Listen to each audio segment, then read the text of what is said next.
At some point or another, all of us will go through the fire. You will be burned. That fiery furnace life puts you through is not without reason. You are being forged. Those of you who are wondering, how can I keep going like this? This is for you. Some of you have been through so much that you should have lost your mind. Don't think it's strange when things happen to you, because every man, every woman, every boy, every girl will go through a time where your faith will be tested. You will hit something, and when you do, you will have a choice. Many choose to turn around. They feel a little pain and run away. But there is a small number who decide that the pain is worth the prize. These people will do whatever it takes to make it to the other side. Make no your vitamin. Get excited about the no. Why? Because every time someone says no, that brings you another step to a yes. You're getting closer. Trust me, you will win if you don't quit. Now, whatever goal you have, you're going to have some opposition. You're going to have some difficulties. You're going to have some challenges. You're going to have your inner conversation telling you you can't do it, and you're going to have people picking at you. You got to talk to yourself when you begin to think negative. I don't think I can do that, Les. You can. Why don't you just test yourself? Why don't you stretch, Les? Come on, man. When you start seeing yourself thinking something negative, stop it right quick. Stop yourself. Catch yourselves. When you find yourself getting negative with people that you have allowed to push your buttons, when you find yourself becoming negative about what's happening to you, you've got to affirm to yourself in the process, hey, no, I can make it. There's some way this can happen for me. As you start believing that you are worthy of good things supposed to happen to you, you develop a sense of entitlement. Good things supposed to happen to me.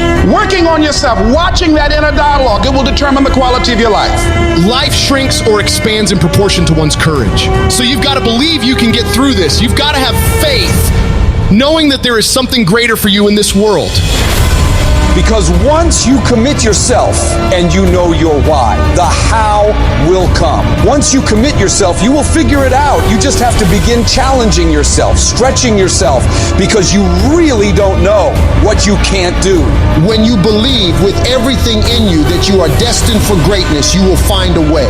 You turn a tragedy into a triumph, despair into repair, pain into gain, adversity into prosperity. People ask me, what are your greatest moments? Every single one of them's failure. That's why I got to learn who I was. That's why I got the report card to know which part was fixed, which part was broken, so I can take my effort and reapply it. See, when you invest in something and you hustle and you work for something, you got a different type of attachment to it. You're going to have a cold day in hell for somebody to try to take this from you. We live by this, we die by this. We don't surrender, we don't retreat. When you put your blood, sweat, and tears into something, it becomes a part of you. It's more than just a goal. It's an embodiment of your dedication. It's the obstacles you fought your way through. It's the long nights of how are we going to make this work?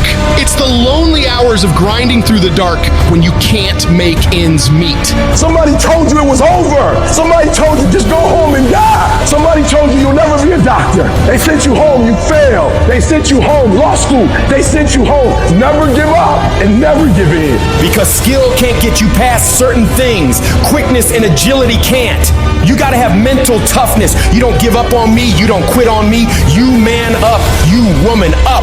You get your life back. You get your family back. I need you to have mental toughness. When you come up against that thing, you gotta outlast it. And you gotta already have made up your mind before you get to cancer. You gotta already have made up your mind before you get to that exam. You gotta already have made up your mind when you're talking to your husband, when you're talking to your wife, when you're talking to that sickness. You gotta look at it before you even get to it.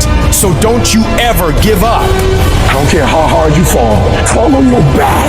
Because if you can fall on your back, you can look up. And if you can